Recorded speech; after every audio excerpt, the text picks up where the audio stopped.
CPM కేంద్ర committee సంచలన నిర్ణయం తీసుకుంది. కేంద్ర కమిటీ సభ్యుడు తమ్మినేని వీరభద్రాన్ని అభిశంసించింది.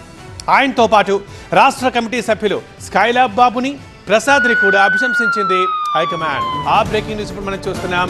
సిపిఎం ప్రధాన కార్యదర్శి ఎంఏ బేబీ పేరుతో తెలంగాణ రాష్ట్ర కమిటీకి ఈ లేఖ అందింది. గతేడాది జనవరిలో సంగారెడ్డిలో నిర్వహించిన పార్టీ మహాసభల్లో చోటు చేసుకున్న పరిణామాలపై ద్విసభ్య కమిటీ నివేదిక ఆధారంగా ఈ నిర్ణయాలు తీసుకున్నట్లు పార్టీ తెలిపింది.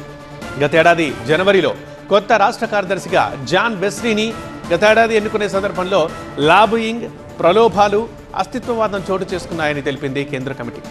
రాజకీయ చర్చల్ని కులతత్వం ప్రభావితం చేసిందని ఆక్షేపించింది. బూర్జువా పద్ధతుల్ని అనుసరించడానికి ఆ ముగ్గురు వెనుకాడలేదని విమర్శించింది. పార్టీ ప్రయోజనాల కన్నా ముఠా ప్రయోజనాల్ని పైకి తీసుకురావడానికి ఉద్దేశపూర్వక ప్రయత్నం జరిగిందని తప్పుపట్టింది హైకమాండ్. ఈ పరిణామాలపై 2017లో రాష్ట్ర పార్టీని హెచ్చరించామని ఈ లేఖలో ఆ పార్టీ ప్రధాన కార్యదర్శి వెల్లడించారు. కార్యదర్శి ఎన్నికలో ముఠాతత్వం ఆందోళనకర స్థాయికి చేరిందని గుర్తించినట్లు వివరించారు ఆయన. తెలంగాణలో సిపిఎంలో చీలిక వాతావరణం గుర్తించి ఐక్యత కోసం ప్రయత్నించిన ఫలితం లేదని సిపిఎం ప్రధాన కార్యదర్శి ఈ లేఖలో తెలిపారు.